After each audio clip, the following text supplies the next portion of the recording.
Hello guys, good evening সবাইকে। কেমন আছো তোমরা? আশা করি সবাই ভালো আছো। তোমাদের আশীর্বাদে আমিও ভালো আছি।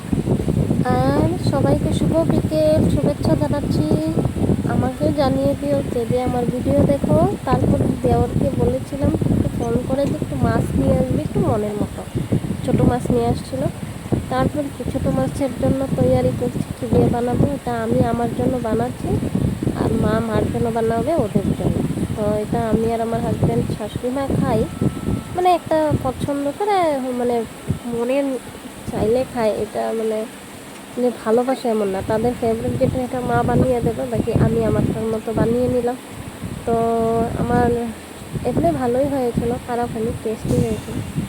তারপর কি এক এক করে সারা কেটে নিলাম, আলু বেগুন পেঁয়াজ টমেটো কাঁচা লঙ্কা, তারপর চালতা সব কিছু রেডি করে নিচ্ছি। আর খুব জলদির মধ্যে কাজ করতে হয়েছে, কারণ টাইমটা অনেক হয়ে গেছে, আমার হাজব্যান্ড আসার টাইম হয়ে গেছে। এদিকে আমার দেওয়ার না খেয়ে ঘুমিয়ে যাচ্ছে, আমার মনাও না খেয়ে ঘুমিয়ে যাচ্ছে, তার জন্য। তারপর মাছটা অল্প হালকা করে ভেজে নিলাম, বেশি ভাজিনি, হালকা করে অল্প ভেজে নিলাম তেলের মধ্যে। এদিকে দেখো ওই সাইডে ডাল বসানো হয়েছে, মাই ওটা করে দিল। এদিকে মাছ আমি ভাবছিলাম, অনেক জলদির মধ্যে সব কিছু করে নিলাম। তারপর চালটাটাকে একটু ভেজে নিলাম, বেগুনটা অল্প হালকা করে ভেজে নিলাম। না ভাজলে তো হয় না, ভালো টেস্টি বানাতে গেলে অল্প তো মেহনত করতেই হবে, কি বলো তোমরা বলো তো। তারপর কি আর বেগুন ভাজা হয়ে গেলে এবার ওই সাইডে দেখো আবার দুধ গরম করছি, আলু দিয়ে দেবো, আলু ভাজবো এখন। আলু ভাজা হয়ে গেলে তারপর পরের প্রসেসে নিয়ে যাব। আর দেখো দুধটা লাগছে, দুধটা বন্ধ করে দিলাম। এখন এই কড়াইটা বসাইছি, কারণ ওই কড়াইটাতে রান্না করলে কালো হয়ে যায়, তার জন্য পেঁয়াজের কাঁচা মরিচটা দিয়ে মশলাগুলো দিয়ে ভালোভাবে ভেজে নেব টেস্টি হওয়ার জন্য। আর সবার আজকে দুপুরে কী কী খেয়েছো অবশ্যই বলবা, আমার দুপুরে যা খেয়েছি তাই বললাম। তারপর বলো, মিথ্যা সাথে ভিডিও বানায়, কেউ তো ভিডিও দেখেও না, কমেন্টও করে না, এই বক বক করা আর মেহনত করা বেকার করি।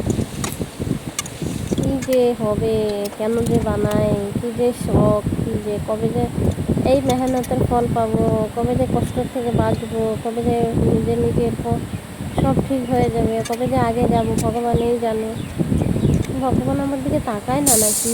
কোনো কিছু করলেই তাকায় না, সত্যি কিছুতে আগ্রহ মানে কিছুতে উপরে উঠতে দেয় না, কেন জানি। কিছু একটা বানাতে গেলে, কিছু একটা করতে গেলে কিছুই হয় না। দেখো আমার হাজব্যান্ডকে বলেছিলাম একটা থালার গ্লাসটা নিয়ে আসতে, বেটা ওয়েটিং করছে কখন আমি ভাত দেবো, অনেক খুব ভোক লেগেছিল।